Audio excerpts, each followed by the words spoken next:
Welcome back to our channel. With me, I have my guest, and we'd like to know more about him and more about his organization before we jump into our interview. So, karibu sana. Please introduce yourself, and then we can catch it up from there. Yeah, thank you so much for this opportunity. My name is Jean-Paul Kasika. I'm the coordinator for Relon. Relon is a refugee-led organization network of Kenya. So it's an umbrella body for all the RLOs, the refugee-led initiatives, which are found within the territories of this land, particularly in Kenya. So I'm also a member of the steering committee to the Africa Refugee-Led Network, ARN, which is also an affiliate member to the GRN, Global Refugee-Led Network. Okay. Yes. So as Relon, how do you ensure or how do you measure that these trainings are actually effective? Do you have a one-to-one meetup with the different refugee-led organizations? Or how do you make sure that whatever skills the different organizations acquire here are actually effective and make them develop as organizations? Yeah, thank you so much for that question. And very briefly, so that our viewers, also anyone else, would understand where we're coming from. As one of our objectives, Relon Kenya, we intend to empower RLOs on capacity building matters in different areas. So this is one of the key things, and by capacity building them, we are trying to give them knowledge so that they can stand on their own. Because many a times we used to see some of our partners, donors, who used to say, RLOs do not have enough capacity to be given grants or to manage any grant.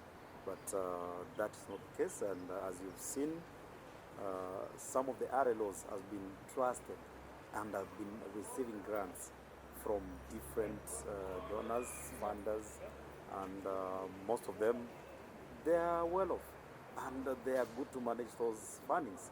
So it's not difficult, and the reason why we are calling upon every other donor, partner, stakeholders to partner with us and ensure that RLOs are enough capacity built.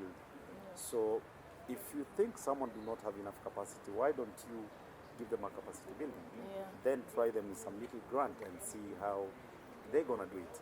And the other very interesting question is that yes, we are planning to also do a follow-up, particularly to ensure that whatever they have learned today, they are putting them into practice by ensuring, yes, they deliver also to their various communities. And the other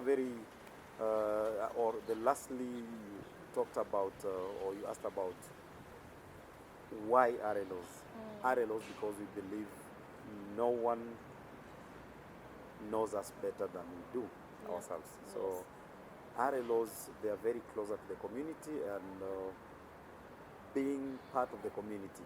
So it makes them so special because they understand their own people better than anybody else. And for that one, shortly would say nothing for refugees without refugees. The reason why we are calling for inclusion and meaningful participation.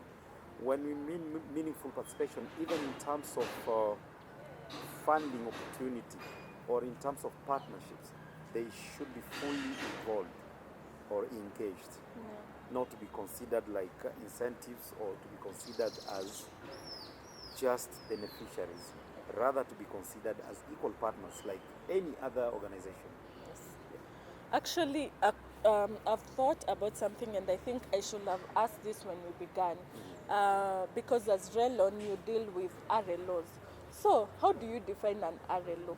What qualifies an organization to be a refugee-led organization?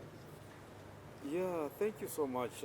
We define that through a setup that we have put in place. We do capacity needs assessment, which informs us on the needs, and we also do a mapping out exercise.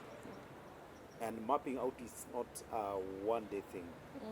Whenever there's any RLO, we are open to new members because we are a member organization. The reason why we said we are a network. Yes. And a network, ours is to ensure we safeguard and protect the interest of our member organizations plus the community at large.